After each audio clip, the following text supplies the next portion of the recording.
This story is from Uncle Arthur's Bedtime Stories, very popular around my house.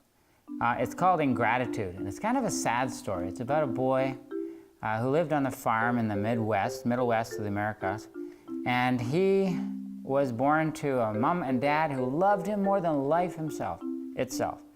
And but they decided they're going to give Harold a chance to be whatever he could be.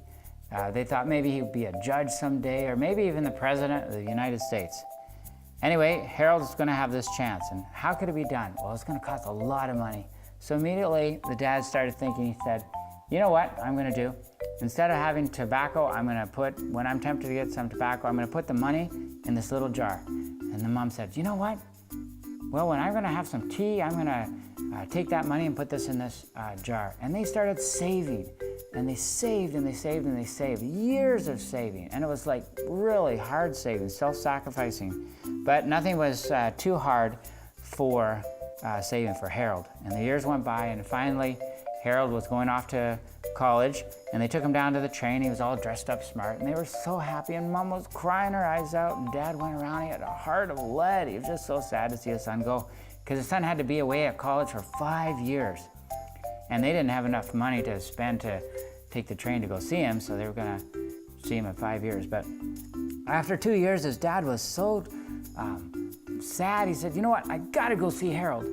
And his wife said, well, you can't go. We got to save that money for the education. He said, you know what I'm going to do? I'm going to take the horse. I'm going to just go down there with the horse and wagon. I'm going to sleep under the bridges and the haystacks, and I'm not going to spend any money. So that's what he did. And every mile he got closer, he was thinking, oh, Harold, I'm going to see Harold. And as he came to the university town, there was all these fancy buildings, and it was a little funny to see this cart and this horse driving through this town, but of course his dad didn't care. He's looking around, looking for Harold, and all these people are coming out of the different buildings. And then he saw Harold, and he was with all these other friends, and they were so smart looking, and he just felt so proud of his son because he looked so good. And he called out, Harold, hey, it's your dad. And Harold saw him, and then he thought, and then Harold pretended he didn't know who his dad was.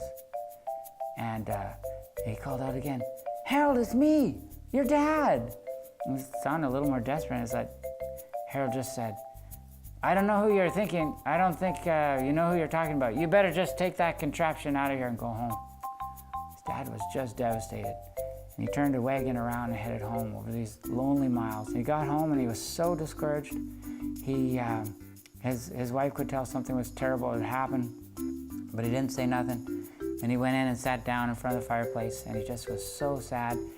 His wife started to get a meal ready, and then she heard this bang, like something dropping on the floor. And she went back in there, and here Harold's dad had died. He had fallen on the ground, and they just said, you know, he died of a broken heart. And it did break his heart, but this ingratitude on behalf of his son. And I just think, as you consider what it says in Exodus 20, it says, honor your father and your mother, that your days may be long upon the land that your Lord has given you, that you would honor your parents too, that you would respect them and love them.